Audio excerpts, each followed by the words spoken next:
Alright guys, new day, still no power, but as you saw yesterday, under the car is pretty much done. So what I'm going to do now is obviously finish up the lines in the engine bay here, but I've just been to, where is it? Just been to Pertec, got another length of 5/16 hydraulic safe hose. So this is for the reservoir for the clutch master. So as I said before, I'm going to move it from where that bolt was there to over in here somewhere. I'm thinking I'm probably going to have to make a new bracket that kind of mounts it off the suspension strut maybe. But nonetheless, I've got some new hose for that, which is good. So I can essentially plumb that in, get that out of the way. Then I've got some clear space to fiddle around with these lines. And really there's not much to do in here, which is good. It's literally just into the reg, then basically out of the reg, wire block, sensor fitting, then into the rails. And hopefully the reg, I might even sit on the return line, so it can literally just flow straight out the bottom into that. Nonetheless, I do have a male union that I can put onto them. I do have enough fittings for that, I'm pretty sure, so we'll see. So I managed to essentially cut the bracket back, drill a new hole, and that's nice and firm there. Out of the way, the line should be okay. I can't actually get the camera right in there to show you, but essentially it just wraps around the back of the booster and then into the top of the master. So I need to get some more .3 for that, so I'll add that to my list. But essentially you can see I've got the return line hooked up to the bottom of the reg there, so you can see that's kind of in its retainer. It'll obviously need some rubber to insulate it, but essentially I've cut the feed line back now. So I had two options. If you remember, I had the tube nut on it, which I put on before I ran the lines. So that's essentially your tube nut setting. And then the other option you have is like a compression fitting with an olive.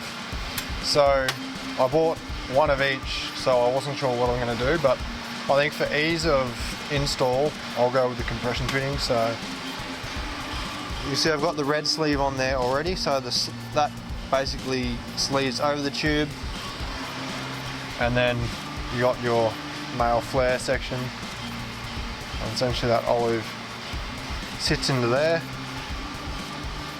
As you can see, there's a bit of a chamfer in there. So essentially when they wedge together, it pushes this olive nice and tight on the pipe, and as long as you don't have any big score marks or anything in the pipe, it will seal it up. So that's what I'm going to do now, and hopefully get this stuff kind of cleaned up. There's a bit of time wasted getting that reservoir mounted and all that kind of stuff, but I think once the reg is set up, all the rest should be pretty easy. Alright, so I'm just having a bit of a play around with how these lines are going to run. I kind of wish that I did buy some of the 200 series braided fittings. It might have been a little bit easier, I don't know, but I'll make it work and it looks alright. But essentially what I'm doing is, when you're doing hardline, the best way to, I guess, figure out what bends you need to do and everything is to get some wire. So this is just some aluminium TIG wire, 2mm, and essentially I can bend that. Alright guys, so I'll show you a cool little trick that I figured out, which is good if you don't have a proper bender. When you're trying to do a bend greater than, say, 90 degrees, these springs, they work really well for kind of smaller, up to maybe 90, maybe a little bit over. But you kind of need the proper benders, you know, like the bigger version of these ones. But I figured out a way to do it with the spring, which is pretty good. So firstly, you can get a pretty good idea of the bend radius by just flexing the spring itself, which is about 2 inch, which is exactly what this bit of intercooler pipe is. So essentially what I've done is just put the spring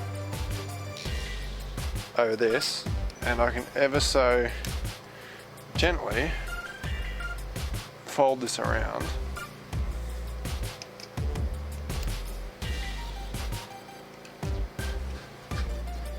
So there we go, that's giving us a pretty nice looking 180. So sometimes this can be a bit of a pain to get off, as you probably saw when I was doing the lines under the car, but I find if you kind of spring it and also twist it a bit, it'll loosen it up, and Yeah, there we go. It's a pretty decent bend. You'd actually, that's probably the same quality as using one of the proper bending tools, but nonetheless, that's essentially what we need. So as I was showing you guys before, this is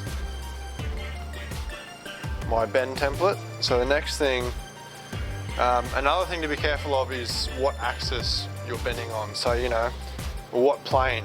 So, you know, you could be bending all on this plane, or you could need to then rotate that and then build, you know, another plane. So you need to make sure, what I like to do is kind of hold it in position, mark the line of kind of vertical above it. That's the plane that you're bending on. So I know this one, I can pretty much eye it and get it right, but it's another thing to make sure when you're doing this. Actually, this one's going to roll back a bit and then it will bend. So kind of laying back like that. So then bird's eye view, I'll put a cross line so I know that that is folding that way. All right, here we go. This is pretty much how I've got it. Well, it is how I got it. It's pretty much as good as I'm gonna get. So it kind of works out well. Like I said, I have got a bit of a change of plan. So I've ended up running this fitting here. It's a good spot to have a sensor because it's kind of away from everything. Nice short wiring as well from the firewall. You see over here, I've got the -8 to /6 Y block. So the plan was to have from the Y block to this line in flexi, but there's just not enough space. I even considered running the entries into the front, but obviously the space to the alternator, by the time you put a flare fitting on that, you're not gonna have enough space. So what I'm gonna do is I'm gonna have to get some -6 200 series fittings, and I'll run flex from, you know, each of the fuel rails will be in flex.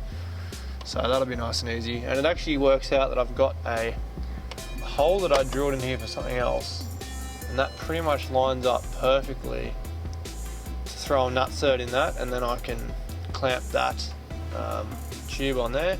So you can see down there I've got essentially a double P-clip with a spacer, and that goes into a nutsert that I had in the firewall before. So that's what's securing them. They're actually quite solid. I don't even know if I need to mount the regulator itself, especially by the time I have a hose clamp on that. It's going to be pretty stiff. So I'll assess that once I've kind of got further along. The power is back. Finally, some decent lighting. All right, so it is the end of essentially day 3. I've just been fiddling around with mounting a whole heap of stuff up and just finishing like some fine tuning on lines and all that stuff. So I'll give you guys a run through where I'm at. Pretty much at the point where I can put the fuel tank back in. So this is where I spent most of my time today, and my knees are killing me. Oh. So, where to start? So you've already seen these bulkheads. They are now connected. I've run the other end of the bulkheads here. So the fuel cell I'm going to put over here on the passenger side. I'm trying to put everything over the passenger side to offset the weight of both the fuel tank and obviously the driver. Battery will be in the middle still because that's where the cables are designed to go. I think that's good because that's probably the heaviest thing, apart from the fuel tank, but have that in the middle, that'll stay there. So essentially the blue here is the feed from the fuel pump in the tank. The black is the return to the factory return in the tank. Got this nice little 1/4 inch bulkhead, so that goes to my switch panel for the airbags. So then out of that, we'll be running one into here. So you also see that I've mounted the air tank now down in this little well. So cleaning up the tray area now. I've also mounted the compressor. So that comes around, feeds the tank, and the tank comes out. So this one will go some 10mm line. That'll come up around under there and then up through this bulkhead here and then back into the manifold, and then that'll power all that up. So I've got my dyno port, also the gauge, and then I'll have to use this pressure switch, which is fine, so I'll run some wiring out to that. I'm not up to the wiring yet. I don't know if I'll tackle that first or not, but essentially compressor's mounted, the water meth pump is mounted as well, and that's plumbed up, so that runs across there to another bulkhead. It goes out, so that connects to the red line of the car. All right guys, so we're essentially ready to start working on the surge tank setup. So this is a in-tank dual 044 surge tank. So first of all, these come with a factory non-return valve. So in there, they're a banjo fitting essentially. So to be honest, I don't really think that fuel flows that flash coming out of those shitty little holes, so I never use these. But you need to run a return valve, because the thing is, especially when you're running two pumps, say for instance, this one's sitting in here, if this one's flowing and this one isn't, if you don't have a return valve, it can want to go back through the Y block and dump pressure back through this pipe back into the surge tank. So you'll have pressure, you may not even get to pressure, you'll have pressure fluctuations, or you'll be working way harder than it should be to get the desired pressure. So you need to have a check valve on each pump. So on these are the ones that I like to run. So these are an M12 by 1.5 thread, which screws into the top of the 044. They work really well. I couldn't run these on my FOS because I didn't have the height. So if you have a look at the photo, it's the surge tank's in the engine bay, so it's actually, there's not much room from the bonnet. So I had to run an inline one, which is essentially before the Y block, there was an inline return valve on each line. These just sit in there with an O-ring, one of these bad boys, like so. That will drop in, and then there is a retaining ring that goes over that and sandwiches it down nice and tight and gives you a leak-free seal. I always like to use Vaso. Any O-ring, I've already done these ORB ports, so this one comes with -6 ORB ports. I've got a -8 to -6 ORB and two -6 to -6 ORBs. They're already in, Vaso on them. So now I'm going to go ahead and install the fuel pumps, and essentially we can start laying it out in the tray, and then once I've kind of got it set out, I'll probably put it on a plywood board and I'll line it with the same kind of marine carpet that I've got in the tray, just so it makes it easier to fix everything. I can just screw into timber instead of trying to nutsert into like a corrugated that cover over the tray. So we'll go mock that up, and then I might bring it back to the bench and we can start essentially fabricating all the hard lines. Oh, one more thing.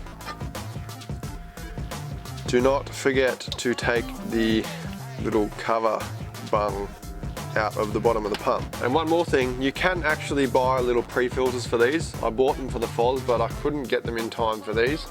If you can get them in time and you do want to justify the money, you can get them, but most people don't worry.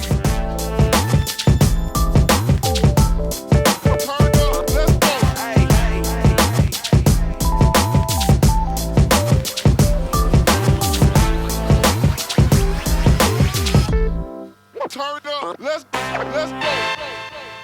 All right guys, we got some more progress. So I've just quickly whipped up this this board that it's all mounted to. So it's just a bit of marine ply, ripped it down, and then obviously some marine carpet, contact adhesived on.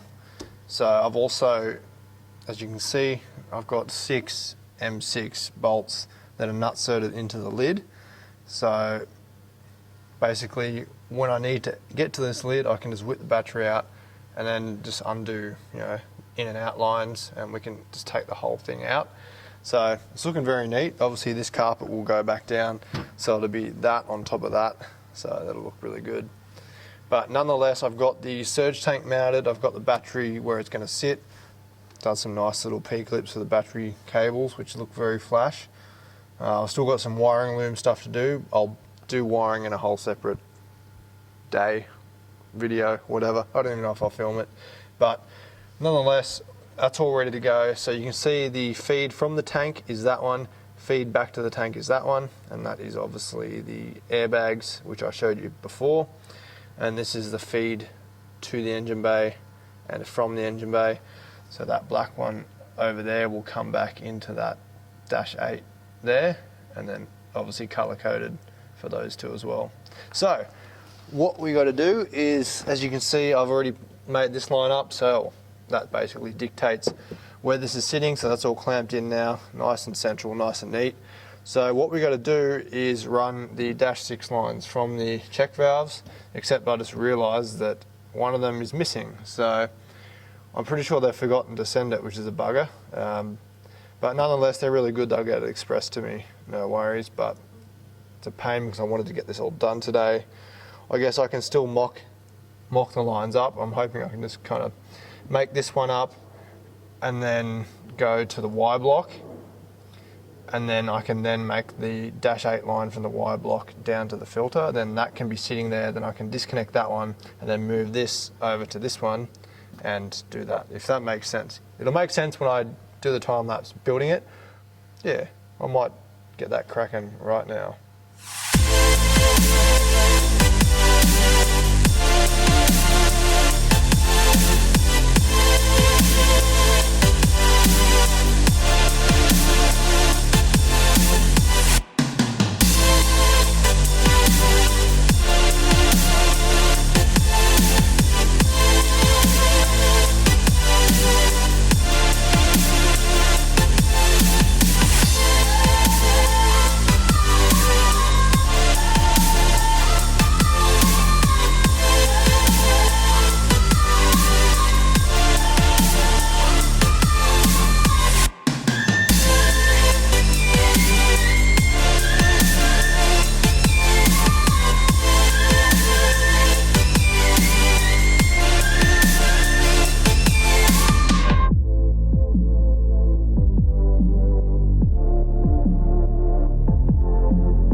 Looked at the time and it's like 11 p.m.